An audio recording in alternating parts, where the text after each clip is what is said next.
প্রথমে এই মা ভিডিওটা বড়মার মন্দিরে যে ভিডিওটা আমি করেছিলাম, আমি ওই ভক্ত বাবার কথা শুনে আমি ভিডিওটা বানিয়েছিলাম। আমার এতটাও ক্ষমতা নেই যে আমি বাবার বাবার বুকে পা তুলে এরকম করে ভিডিওটা করবো। তবু কেন আপনারা ভুল বুঝছেন, ভুল ভাবছেন, আমাকে কেন এত উল্টো পাল্টা বাজে কমেন্ট করছেন? আমি এরকম ভুল করি না। আমার এতটাও সাধ্য নেই নিজের থেকে কাতার নিয়ে বাবার বুকে পা তুলে ভিডিও করবো। আপনারা আমাকে কেন এরকম করছেন? আপনাদের ইচ্ছা।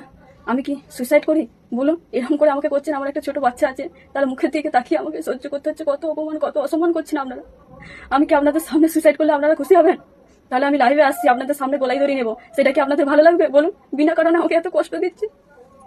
আমি বড় মার কাছে ক্ষমা চাইছি। আর একটাই কথা, বড় মা, আমার এত সম্মান নষ্ট হলো, সম্মান আমার ধুলোয় মিশে গেল। আমি কোনোদিন তোমার কাছে যাব না পুজো দিতে। আমার জন্য যদি তোমার মন্দির অপবিত্র হয়ে যায় মা, আর তুমি যদি আমার সম্মান ফিরিয়ে দাও মা, সসম্মানে, আমি তোমার কাছে আবার যাব। উনি ক্ষমা না চেয়ে বারবার একই কথা বলে যাচ্ছেন যে ওনাকে ওখানের ভক্ত বাবা ভিডিওটি করতে বলেছিলেন এবং এটাও বলেছিলেন যাতে পাপীরা দেখে ভয় পায় এমন একটা রূপ ধারণ করো। ওনার নাকি সাহস নেই ওই বাবা ভোলানাথের বুকের উপরে পা তুলে ভিডিও বানানোর।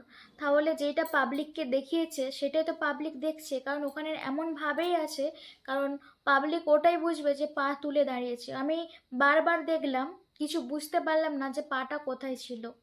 ঠিক আছে, আপনারাও দেখুন। তো সেই জায়গা থেকে বলবো, আপনি ক্ষমা না চেয়ে আপনি বারবার এক কথায় বলছেন, আবার সুসাইড করবেন এটাও ভয় দেখাচ্ছেন। তো দিদি, আপনি খুব ভালো ভালো ভিডিও করেন, তো এমন ভিডিও করলেন যে আপনাকে লোক সত্যিই খারাপ বলবে, খারাপ মানে ভীষণই খারাপ বলবে, কারণ আপনি দেবতাকে নিয়ে অপমান করেছেন, পা তুলছেন এমন দেখাচ্ছেন। আপনি, আমি দেখলাম, কখনো কালীর বেশে রূপ ধারণ করেছেন, কখনো লক্ষ্মী বেশে রূপ ধারণ করেছেন।